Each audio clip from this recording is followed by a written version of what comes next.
나라 걱정 이전에 이제 자기 새로 만들어질 당을 걱정하실 분입니다. 드디어 탈당하셔가지고 이제 분당이요. 아 분당? 네, 분당이라고 표현하고 꼭 싶으시군요. 분당이라고 해주십시오. 아, 개인적인 개별적인 탈당이 아니라 네. 하나의 세력이 집단으로. 하나의 세력이 분당한 것이라고 주장하고 계시는. 네. 이현 의원님 나오셨고, 근데 이제 오시기 전에 바로 앞에서 안민석 의원이 말씀하시는 거 들으셨죠? 긴급 전화 와가지고 네네. 하루 남았는데 최순실 씨가 전 국민의 앞에 청문회 앞에 최순실 씨 때문에 이 청문회가 벌어진 건데.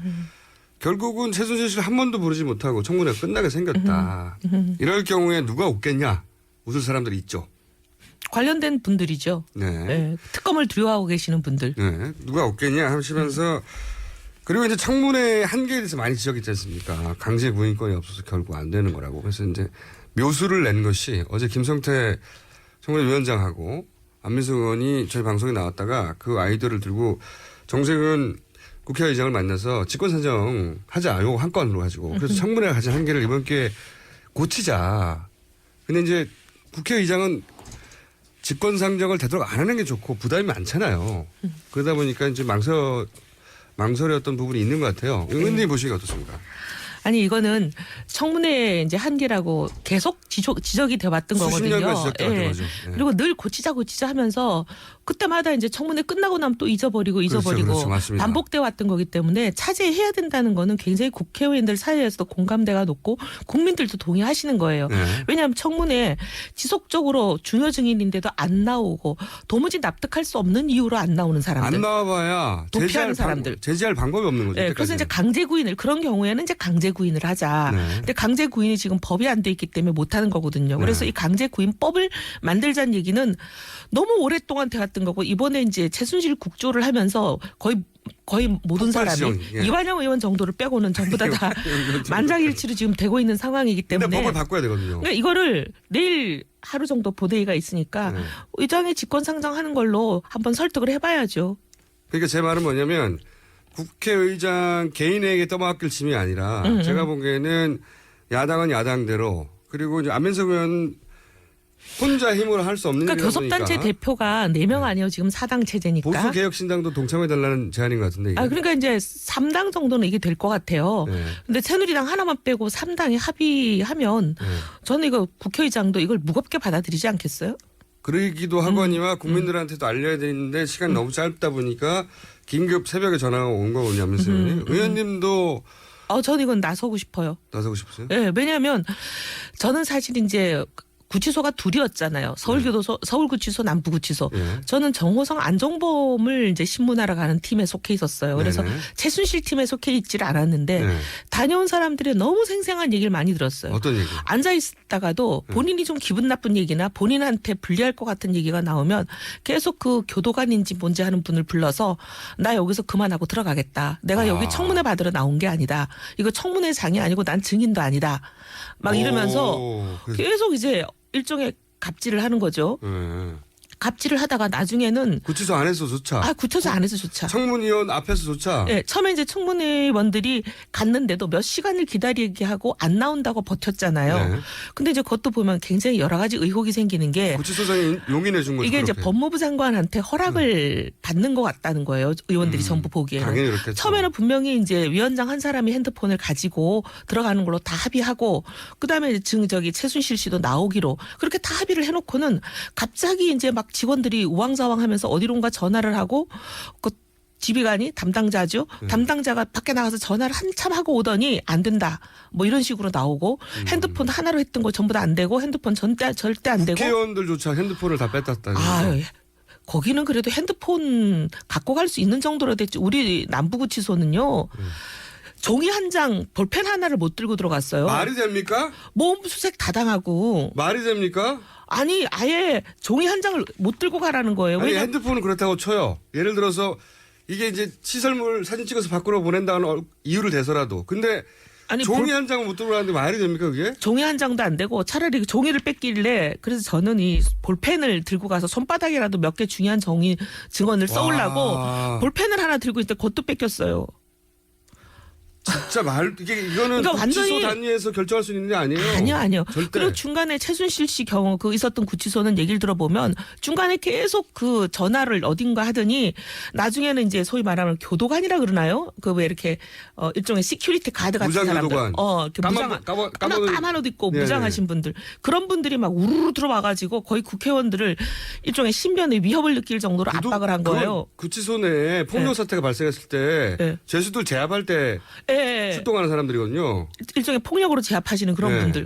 분들 이제 위력으로 하시는 그런 분들이 쫙 그 와가지고 국회의원들 앞에? 국회의원들을 둘러싼 거예요. 국회의원들을 예. 지금 최순실 만나러 거예요. 왔는데 예. 이거는 구치소장이 결정할 수 없는 일입니다. 아니, 그러니까 밖에 어디 나가서 가면. 구치소장이 밖에 나가서 계속 누군가와 전화를 하고 그러고 와서는 처음에 합의했던 모든 거를 다 깨고 안 된다 그러고 뭐 다 뺐고 종이 한 장도 안 된다고요? 예. 그러니까 뭐든지 기록해서 가져 나갈까봐.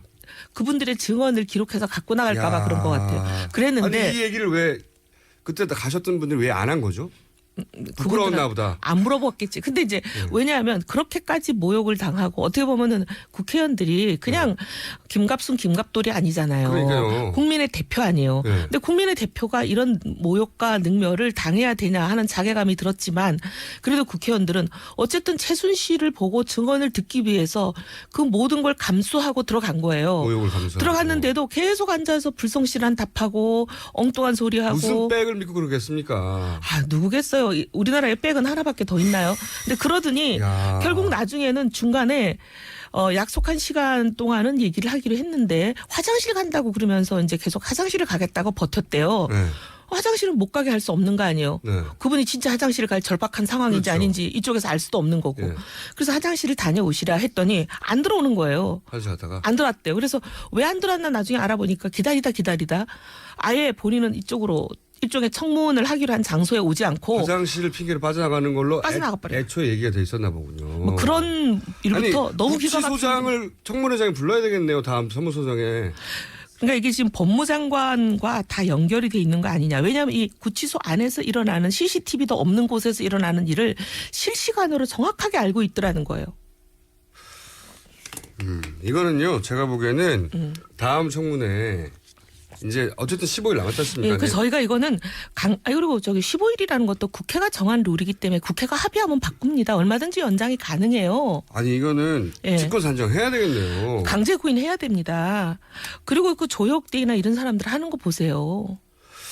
그리고 분명히 한 번 더 부르면 구치소장 꼭 부르세요. 구치소장 왜 예. 그랬냐고. 당신 권한이 어디까지인데 왜 그랬냐고. 아니 그리고 누구랑 기가 막힌 통화했냐고. 거는 그 조혁대 같은 특검에 고발하세요. 예. 이건 우리 왜 할 거예요. 수사를 방해하냐고. 그리고 조혁대 핸드폰 다 추적해가지고 누구랑 통화했냐고. 할 거예요. 그리고 조혁대 같은 분도 보면은 분명히 네. 국방훈령에 의하면 홍보훈령이에요. 인터뷰를 현역 군인이 할 때는 반드시 국방부 장관의 허가가 있어야 되는. 특히 외국에서 할 때. 그때 미국에서 했잖아요. 자발적으로 했다고 했죠. 그게 그럴 수가 말도 없다는 안 되는 거죠. 예. 그리고 나와가지고도 이슬비라는 그런 사람 대동해가지고 왔는데 그 이슬비라는 사람이 순간적으로 자기 딴에는 말 실수죠. 얘기했잖아요. 공가로 처리해준다. 공가라는 거는 국방부의 공식 업무를 할 때 주는 휴가인데 그러면 조योग 대의를 와서 수행하는 게 공식 업무란 얘기잖아요. 그리고 이게 정말 말이 안 되는 게 인터뷰를 자발적으로 미국에서 했다는 거 아닙니까? 조대위가. 그럴 수가 없죠. 방금 이제 국방부, 그러니까 군인이 인터뷰할 때 국방부 허가를 받아야 된다는 특히 외국에 있을 때는. 그렇죠. 하셨는데 그냥 일반 사기업도 예. 취업 규칙을 들먹여서 그 못하게 해요.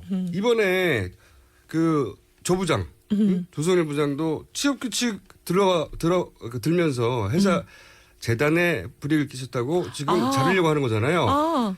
사기업이나 재단도 그런데 군인이 대위가 말도 안 돼요. 말도 안 되는 거죠. 그거는 그 자체로.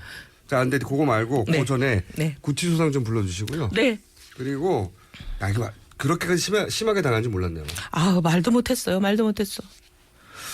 그러니까 카메라가 하나도 못 들어오니까 이런 거를 찍지도 그렇죠. 못하는 거죠. 결국 말밖에 없으니까. 그리고 언론도 한 분도 못 들어왔기 때문에 보도할 사람도 보도할 없고. 사람도 없는 거죠. 그리고 이제 결국은 국회의원들이 나와서 나 당했어 말밖에 안 되니까. 근데 다들 이게 국민들 앞에 이런 말씀을 드리는 게 국민들이 부끄럽죠. 얼마나 기가 막힐까. 국민들이 능멸당한 거잖아요. 처음 들었어요 저는. 그러면 네. 특검한테 구치소장 고발하시고요. 그래야 되는 사람 아닙니까? 우리 관련자들 할 거예요. 청문을 방해한 거 아닙니까? 네. 그리고 이거 의장님 설득해 주세요. 의장님 쫓아가서 얘기해야죠. 국민들은 할 게 뭐였죠, 그럼? 국민들은 여기에 대해서 여론 조성해 주시고, 왜냐하면 결국은 정치인들은 여론에 의해서 좌지우지 되는 거거든요. 국민의 심부름꾼이니까 국민이 명령하면 안 할 수 없는 거 아니에요? 국민들이 명령해 의장실에 전화해야 되는 겁니까? 네, 명령해 주시는 걸로 여론을 형성해 주십시오. 그 의원들에게 전화하고 예. 그리고 의장님에게 이렇게 느끼는 분들, 반대로 느끼는 분도 있겠죠. 뭐 최순실 없이 청문회 끝내야 된다고 생각하는 4% 있으시잖아요. 어쨌든 그런 분들도 있겠지만 그런 분들 이외에 청문회장에서 최순실 씨가 최소한 한 번은 서야 된다고 생각하는 분들은 방법이 남았다는 거죠. 네. 여태까지는 없었는데. 네. 잘 알겠고요. 이거 직권산정 해야 되는 사안인 것 같습니다.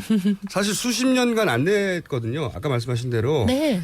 청문회 끝나면 똑같은 얘기 반복됐어요. 기사 찾아보세요. 항상 강제 구인이 안 된다는 얘기는 계속 나와서 입법해야 된다고 그랬는데 잊어버리잖아. 네. 세상 바쁘게 돌아가니까. 꼬막 또 예산 걸리고 뭐 걸리고 하다 보면 거기 쫓아다니다가 또 그냥 잊어버리고. 네, 넘어가고. 수십 년째 못한 건데 이번에야말로 아직 기회가 남았다. 마지막 기회가. 자, 그 얘기를 하고 조윤선 전 장관 서초에서 본인과 경쟁을 했던 분이라 참 제가 말씀드리기가 어렵습니다. 어려웠기 때문에 네.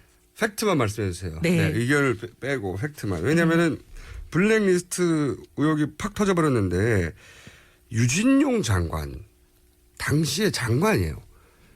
사실은 당시의 장관이 입 다물어 버리면 이게 이제 입증하기 굉장히 어려운 부분인데 정황만 있지. 유진용 장관이 나와서 그랬다. 내가 지시 받았다. 나 받았다라고 말을 해버렸어. 그리고 이거 어디서 만들었냐 문건 보고 얘기했더니 정무수석실에서 만들었다 하더라. 당시 정무수석실은 수석이 조윤선 수석이죠. 그러니까요. 수석이 모르고 만약에 이런 문건이 만들어졌다. 지금 본인은 본 적도 없고 모른다는 거잖아요. 그럼 형법 122조에 의한 직무유기죄에 해당하는 거예요. 직무유기는 싸니까.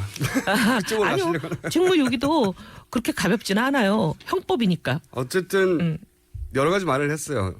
바보냐? 뭐 이런 조윤선 지금은 장관이죠. 모른다고 하니까 근데 바보냐? 그리고 또 한 가지 이제 납득이 안 되는 것 중에 하나는 그러면 왜 문체부 장관 집무실에 있는 멀쩡한 컴퓨터 사용 연한도 끝나지도 않고 아직 멀쩡하다는 그 컴퓨터를 급하게 교체를 했을까요? 하드디스크를 교체했다는 게 네. 밝혀졌죠. 근데 네. 하드디스크를 교체한 지금 변명이 새로 장관이 부임했기 때문에 새로 교체했다. 장관 부임할 때마다 연한 넘지 않은 하드디스크 교체하는 적도 없고 정부 규칙이. 네.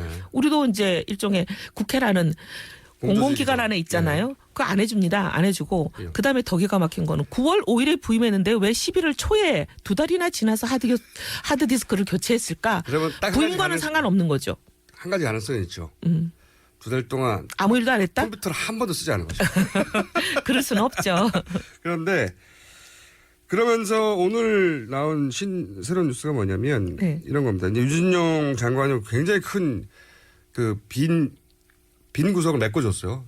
본인이 장관이었기 때문에 나한테 전화 왔어. 하라고. 야, 김기춘 전 비서실장한테 전화 왔어. 뭐 이런 쭉 얘기하다가 이런 얘기를 했어요.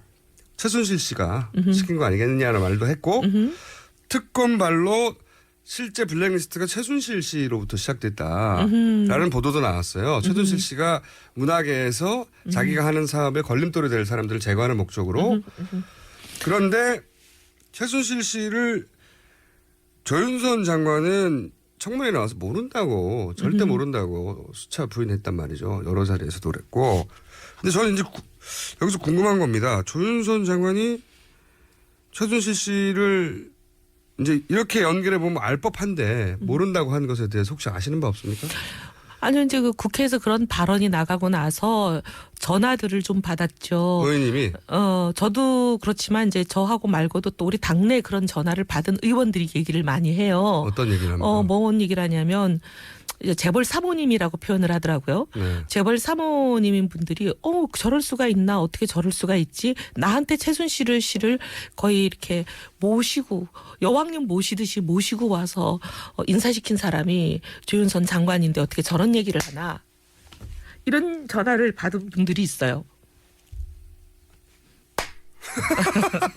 그러니까 근데 이제 그분들은 증언하기가 어려운 분들이죠. 왜냐하면 잃을 게 많고 굉장히 그런 분들이라 이제 공개적으로 나와서 증언하기를 꺼리죠. 의원님도 받으신 적이 있고요. 넘어갈게요. 있구나. 그러니까 이제 요는 청문회를 많은 분들이 봤으니까 근데 조윤선 장관의 청문회도 봤지만 국회에서도 대정부 질의가 있었으니까 대정부 질의 때 했던 얘기인 것 같네요. 지금 생각해보니까. 조윤선 장관이 최순실 씨 모른다고 했더니 그 장면을 본 몇몇 사모님들이 전화를 해가지고 아니 나한테 최순실 씨를 소개해 준 사람이 조윤선이야 라는 전화를 했다는 거죠. 말씀하세요. 네. 네. 끄떡끄떡 마시지 마시고. 네네. 저 안 보이거든요. 네. 라디오니까 죄송합니다. 예. 이거 새로운 뉴스 나왔습니다. 그러면은 의원님이 이걸 밝힐 일은 아니죠?